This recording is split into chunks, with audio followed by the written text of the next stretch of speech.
When did you stop trusting the fun parent? My daughter and her best friend are besties for life. One time I asked my daughter, Maggie 8, if she wanted to get married, and she said, "Mommy, I'm already married. To Stacy." Greg, Stacy's dad, was the fun parent who built blanket forts until midnight and made pancakes shaped like their initials. Maggie literally counted down days until her next sleepover there. But then the next invitation came, and Maggie said she was too tired, which seemed odd for a kid who never stopped moving. The following week, I found Stacy's mom's invite about Saturday's sleepover crumpled in Maggie's backpack, hidden under her library books. When I asked about it, she mumbled something about forgetting and wouldn't look at me. That same day, I found a camera in her bag, one of those expensive digital ones, and when I asked where it came from, she froze. "It's for a class project, Mom." "For what class?" "I don't know, just leave me alone," she screamed. It was the first time she had ever raised her voice. In weeks, Maggie went from my little tomboy who lived in dinosaur shirts and thought brushing her hair was optional to suddenly begging for pedicures, asking if she was pretty enough, obsessing over scented lotions at Target. She stood in front of the mirror for 20 minutes one morning just staring at herself, and when I asked what she was doing, she said, "Making sure I look right." She was 8. When Stacy's mom called about the upcoming sleepover that Friday, Maggie overheard and started crying so hard she couldn't breathe, just ran to her room and slammed the door. The next Monday at school, pickup changed everything. Greg waved from across the parking lot like always, calling out, "Hey, Maggie!" And my daughter grabbed my hand so tight her nails dug in, hiding her whole body behind me. Her entire body was shaking. In the car, she kept checking the mirrors to make sure his car wasn't behind us. She wouldn't wear her favorite dinosaur shirt anymore, the one she'd worn twice a week for months, saying she needed to look grown up because she was almost an adult.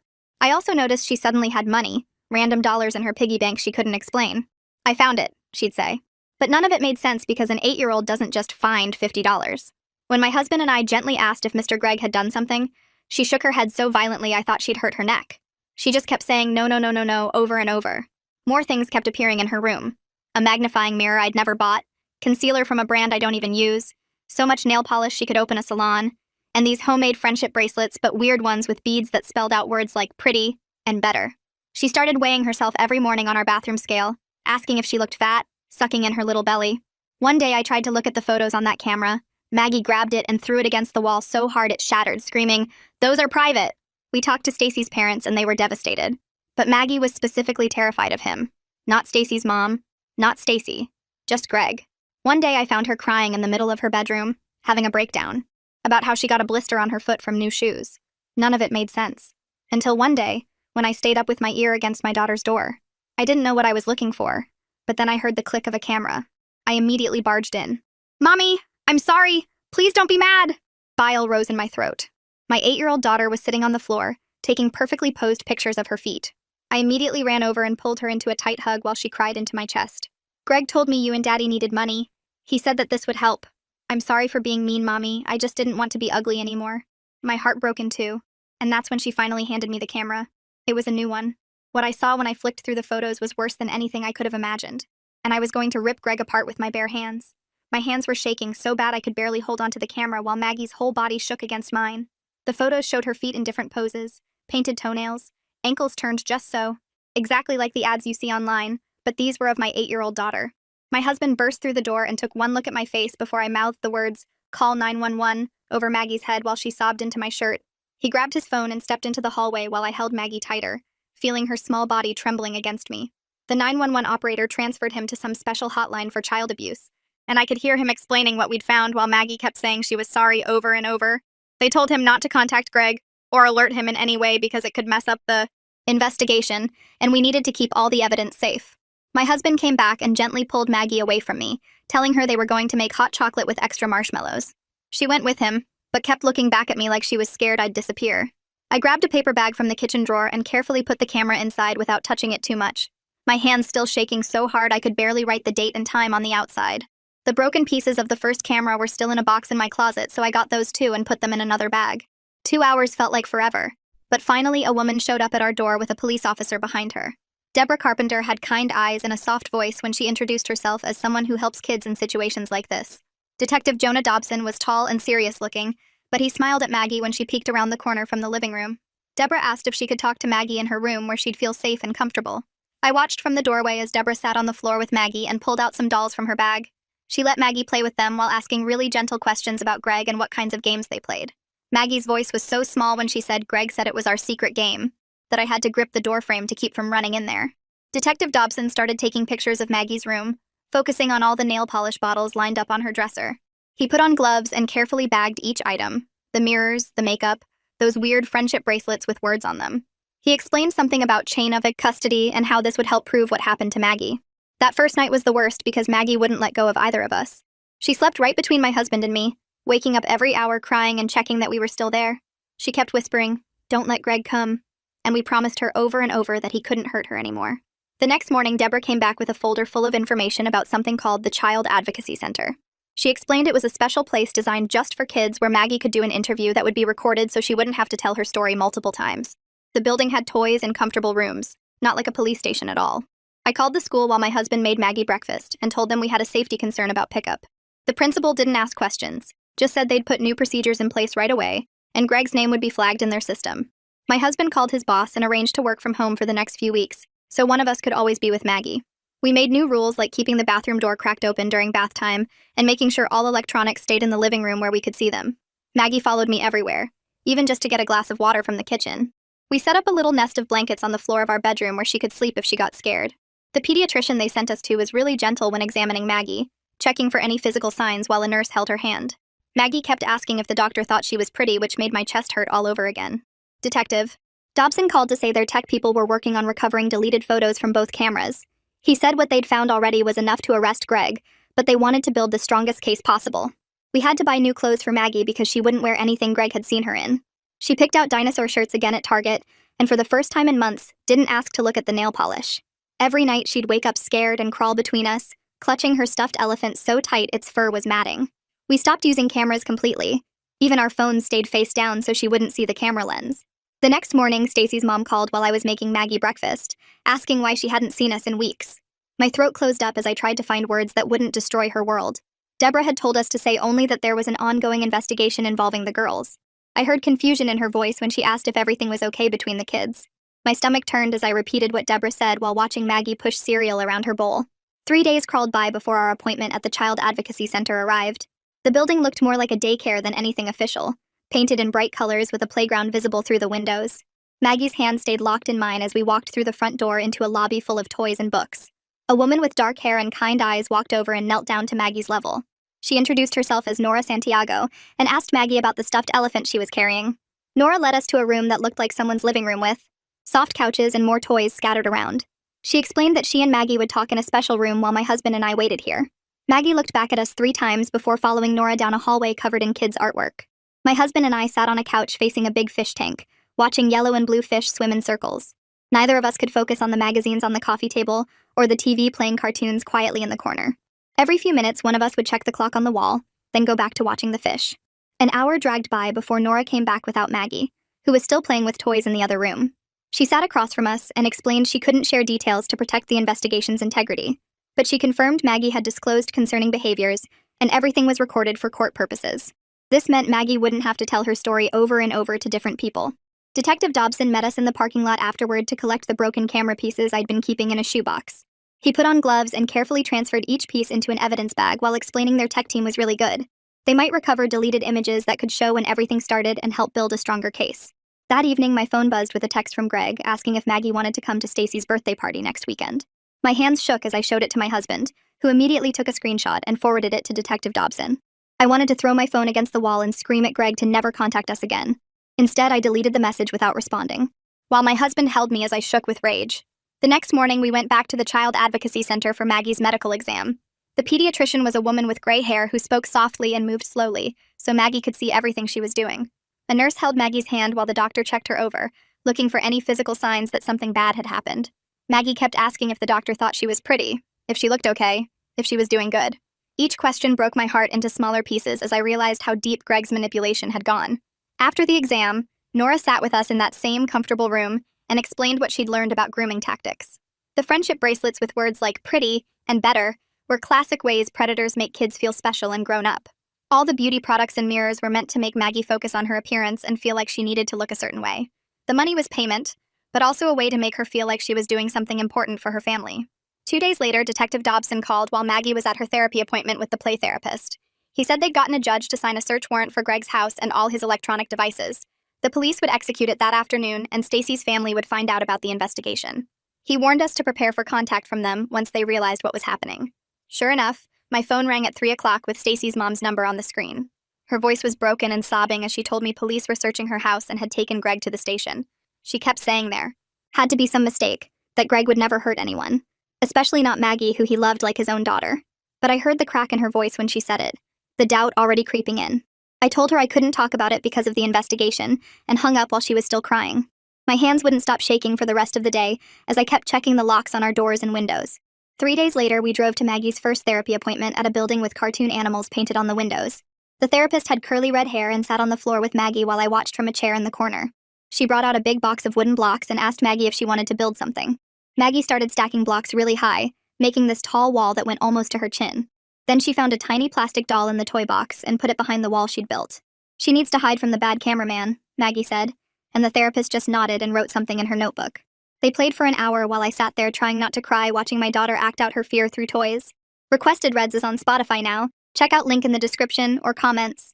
When we got home that afternoon, Detective Dobson called with news about the cameras. The tech people had managed to get pictures off both cameras, even the broken one Maggie had thrown at the wall. He said they found images going back 3 whole months, hundreds of them stored on memory cards. The evidence was enough to file criminal charges, but he warned us the legal stuff would take forever, maybe a year or more before any trial. My stomach dropped hearing it would drag on that long, but at least they had proof of what Greg did. 2 days after that, we had to go to a parent education thing at the Child Advocacy Center. There were 6 other parents in the room, and we all sat in a circle while a counselor talked about how kids react to trauma. She explained that kids might wet the bed again, or have bad dreams, or get really clingy or angry for no reason. One mom started crying when the counselor talked about kids blaming themselves, and I realized we weren't the only family going through this nightmare. It helped a little knowing other parents were dealing with the same awful stuff. The counselor gave us handouts about warning signs and coping strategies and told us to be patient because healing takes time. That weekend, we got terrible news that made me want to punch something. Greg had posted bail after his arrest and was out walking around free. There was a restraining order saying he couldn't come near Maggie or our house or her school, had to stay at least 500 feet away. But that didn't feel like enough, so I went to the electronics store and bought security cameras for our house. My husband installed them on every door and window while I downloaded the app on my phone. I checked that app probably 50 times a day, every time I heard a car drive by or the doorbell rang. Maggie started having these awful nightmares where she'd wake up screaming about cameras watching her. She'd run into our room crying that the cameras could see her through the walls. We realized having phones and tablets around was making it worse, so we gathered them all up every night. Maggie helped me lock them in a drawer in their kitchen, and she got to keep the key under her pillow. It was a small thing, but it helped her feel like she had some control over the cameras in our house. About 2 weeks after Maggie told the people at the Advocacy Center what happened, Detective Dobson called with more news. Another family had come forward about their daughter acting weird after going to Greg's house for playdates. Their kid was only 6 and had started having accidents and crying when they tried to take pictures for the school yearbook. The detective said the investigation was getting bigger, and they were looking at whether Greg hurt other kids too. Part of me felt sick that there might be more victims, but another part felt relieved that people would believe us now. A few days later, Deborah called to say Stacy's mom wanted to know if the girls could see each other. She'd moved out of the house with Stacy and was staying with her parents across town. The mom wanted the girls to have a supervised playdate at the Advocacy Center where it would be safe. When I asked Maggie if she wanted to see Stacy, she got really quiet and picked at her fingernails. "What if she's mad at me for telling on her dad?" she asked. I told her Stacy wasn't mad and missed her friend, but Maggie still seemed scared. We decided to try it anyway because the therapist thought it might help both girls. The playdate happened the next week in a special room at the Advocacy Center with toys and art supplies. Deborah was there and so was a therapist, both sitting in chairs while the girls sat at a little table. At first, neither girl said anything. They just colored on big pieces of paper with markers. Then Stacy said really quietly, "My daddy went away," and Maggie looked up at her. "He was bad to me," Maggie said back, and Stacy just nodded, and they kept coloring together. They didn't play like they used to, no giggling or making up games, just quiet coloring side by side. After that, we had to meet with the prosecutor, a man named Chandler Lee, who wore a gray suit and had a briefcase full of papers. He explained the charges they were filing against Greg, something about making exploitation material and endangering kids. The words made me feel sick, but I tried to focus on what he was saying about the process. He said Greg could get up to 20 years in prison if convicted, but warned us that these cases usually end in plea deals. Most of the time, the bad guys get way less prison time than they deserve, because trials are hard on kid victims. He said we should prepare ourselves for that possibility, even though it wasn't fair. Later that week, my husband found crackers and juice boxes hidden under Maggie's bed when he was tucking her in. There were granola bars in her closet and fruit snacks stuffed in her dresser drawers. When we asked her about it, she started crying and said she didn't know why she was doing it. The therapist explained it was about control and feeling safe, that kids who've been through trauma sometimes hoard food or other things. We decided not to make a big deal about it, and just started leaving healthy snacks in a special basket in her room that she could have whenever she wanted. 2 weeks later, Chandler called my cell while I was making lunch and told me Greg's lawyer wanted to meet about a possible plea deal. The lawyer was saying his client wanted to avoid a trial to spare everyone the trauma. Chandler explained that trials with child victims were really hard on the kids because they had to relive everything. He said we should think about it carefully, but the decision was ultimately ours. My husband and I sat at the kitchen table that night after Maggie went to bed and talked in circles for hours. We wanted Greg to get the maximum punishment, but we also didn't want to put Maggie through more pain. The next afternoon, I went to check on Maggie in her room and found her sitting on the floor surrounded by all her dress-up clothes. She had the safety scissors from her art box and was cutting each dress into tiny pieces. Pink tulle from her princess costume covered the carpet like confetti. She looked up at me with tears running down her face and said she didn't want to be pretty anymore. I sat down next to her and helped her cut up the rest without saying anything. Later, the therapist explained this was Maggie's way of taking control and rejecting what Greg had made her believe she needed to be. She said it was actually a healthy sign that Maggie was processing her feelings. 3 months crawled by with meetings and paperwork and phone calls from lawyers. Then we had to go to the courthouse for something called a pretrial hearing. My mom came to watch Maggie while we went, but at the last minute, the victim advocate said Maggie could wait in a special room at the courthouse if she wanted to come. Maggie said she wanted to be near us, so we brought her coloring books and snacks. The advocate took her to a room with toys and a TV while we went into the courtroom. That's when I saw Greg for the first time since finding out what he did. He sat at a table with his lawyer wearing a gray suit that looked too big on him. He seemed smaller than I remembered, like he'd shrunk somehow. His hair was thinner and his face looked older. I wanted to scream at him, but I just stared straight ahead. The hearing was mostly the lawyers talking about evidence and timelines and legal stuff I didn't really understand. After about an hour, we went back to get Maggie from the kids' room. She was coloring a picture of butterflies and didn't even look up when we walked in. She had no idea Greg had been just down the hall. The judge made a decision that day that changed everything for us. She approved using Maggie's interview from the Advocacy Center as evidence if the case went to trial. This meant Maggie wouldn't have to sit in court and answer questions from Greg's lawyer. The relief hit me so hard I started crying right there in the hallway. My husband grabbed my hand and squeezed it tight. We wouldn't have to watch our baby girl get interrogated about the worst thing that ever happened to her. A week later, Deborah called with news about Stacy's family. The mom had filed for divorce and moved out of their house to stay with her parents across town. She'd taken Stacy with her and enrolled her in a new school. Deborah read us a letter the mom had written apologizing for not seeing what was happening. She said she was getting Stacy into therapy and promised to do whatever it took to help her daughter heal. The letter made me cry because I could feel her pain through the words. She was a mom too, and her whole world had exploded just like ours. Around this time, Maggie's school counselor called with something that made my heart feel less heavy. She said Maggie had been spending recess time with younger kids who seemed sad or left out. She'd been sharing her snacks and teaching them how to draw butterflies. The counselor said it showed that despite everything, Maggie's natural kindness was still there. It was the first real sign that the sweet girl we knew before this nightmare was finding her way back. Then Chandler called with news that made me physically sick. The forensic team examining Greg's computers had found evidence that he'd been selling some of the images online. This changed everything because now it became a federal crime. The FBI was joining the investigation, and Chandler explained this was actually good for our case. Federal charges meant Greg would face much more prison time if convicted. The thought of those pictures being out there somewhere made me throw up in the kitchen sink. My husband held my hair back while I sobbed and dry heaved. That night, when I went to tuck Maggie in, I couldn't find her in her bed. I checked the bathroom and then heard a small sound from her closet. She'd made a little nest in there with her blanket and pillow. She looked up at me and said the closet felt safer than her bed. Instead of trying to convince her to move back to the bed, we decided to make the closet as cozy as possible. The next day, my husband strung up battery-powered twinkle lights and I added more pillows and her favorite stuffed animals. We put a little battery lantern in there so she could read. If the closet made her feel safe, then that's where she could sleep. 2 days later, we got a call from a lawyer saying Greg's parents wanted to meet with us.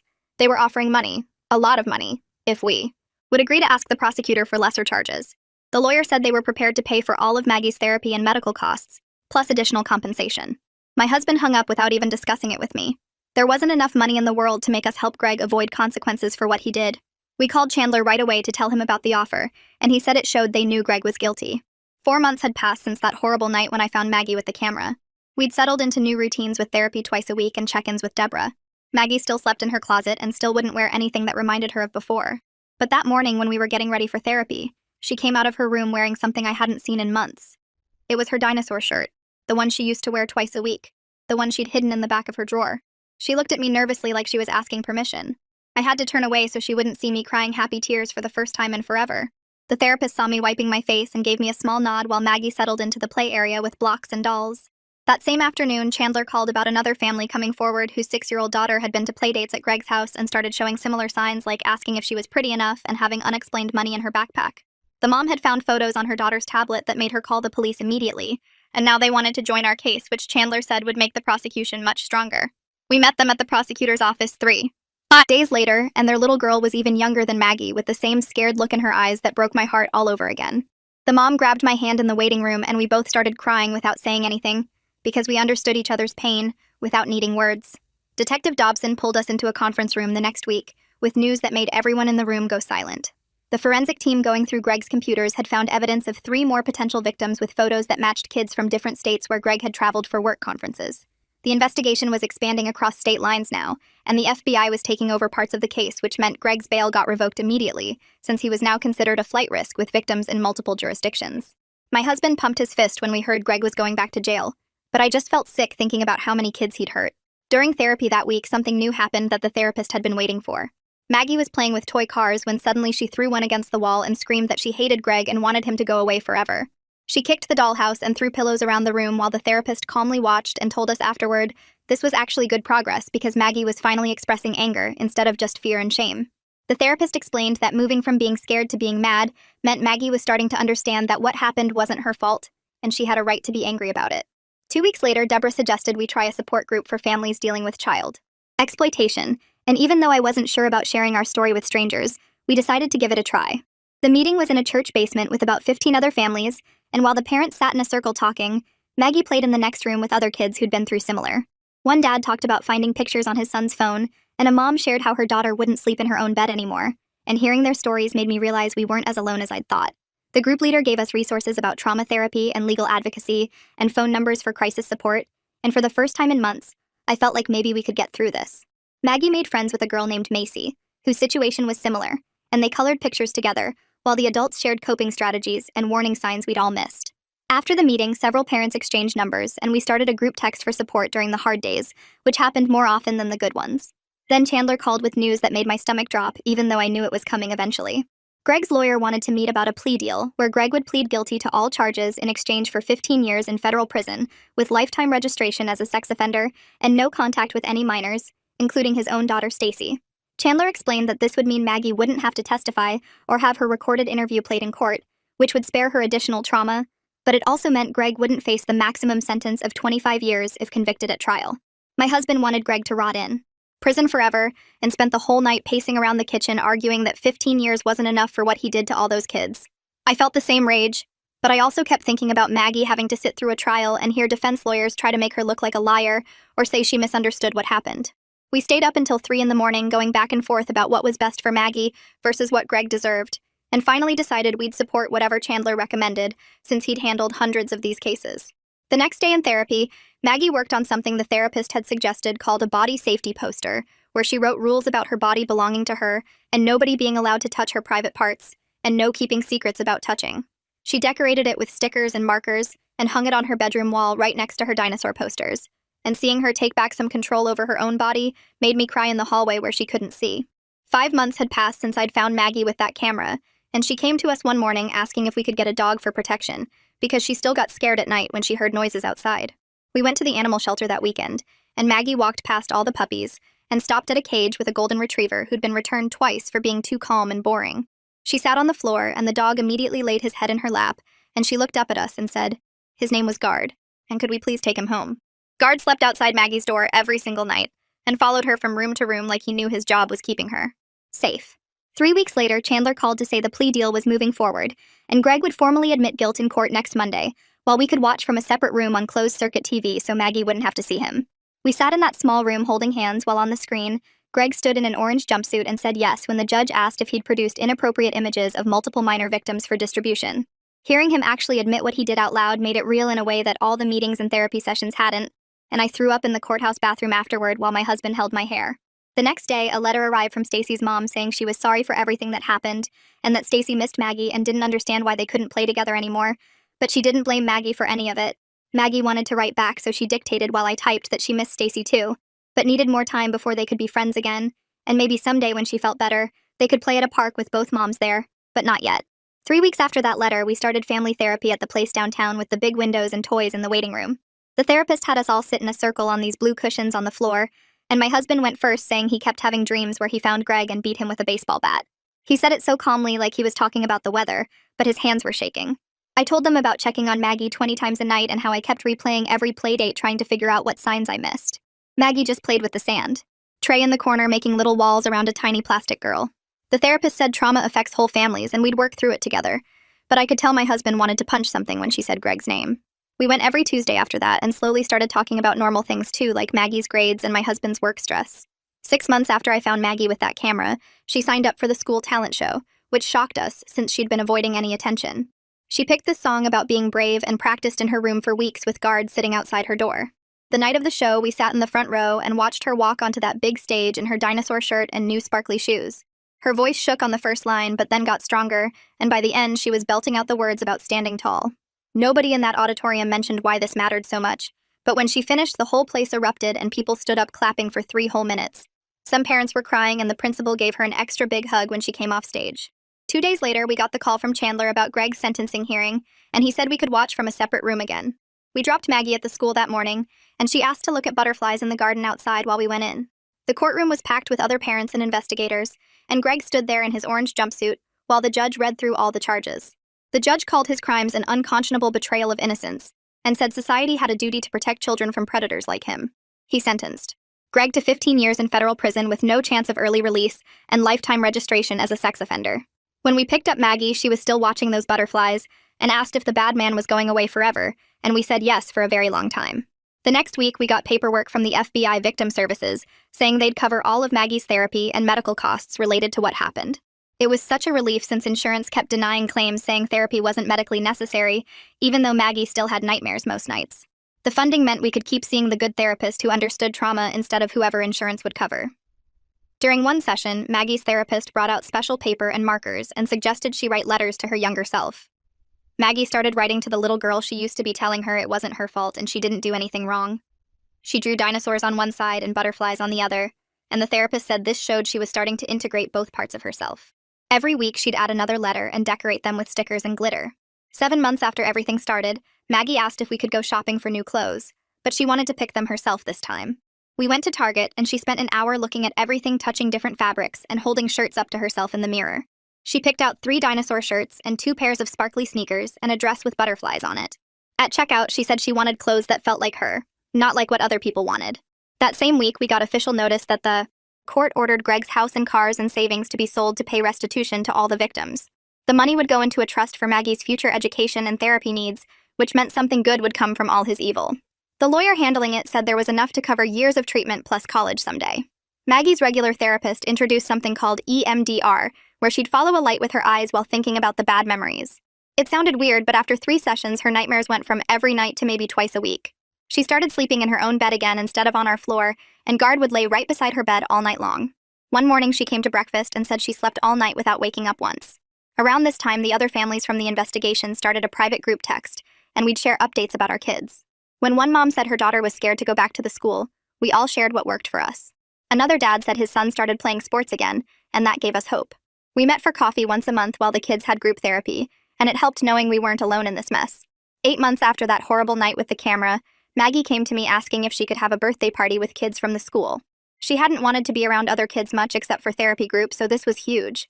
She said she wanted a dinosaur theme and could we have it at the park with the big playground. We started planning and she made a list of 10 kids to invite and picked out dinosaur plates and cups. She even wanted to help make the cake and said it should be chocolate with green frosting. The day of the party came faster than I expected, and I spent the morning hanging green streamers while my husband set up tables in the backyard. Maggie helped frost the cake with thick green icing and stuck plastic dinosaurs all around the edges while guard watched from his spot by the door. Cars started pulling up around 2, and kids ran through our gate carrying wrapped presents and wearing dinosaur shirts just like Maggie requested on the invitations. She stood by the door for a minute before running out to meet them, and I watched her shoulders relax when they all started talking about the decorations. The kids immediately started a game where they pretended to be different dinosaurs, and Maggie joined right in as a T-Rex chasing the smaller ones around the yard. Her friend Macy roared so loud the neighbors looked over their fence and Maggie actually laughed. Not a polite laugh, but that real belly laugh I hadn't heard in so many months. My husband grabbed my hand and squeezed it hard as we both heard that sound fill our backyard like it used to.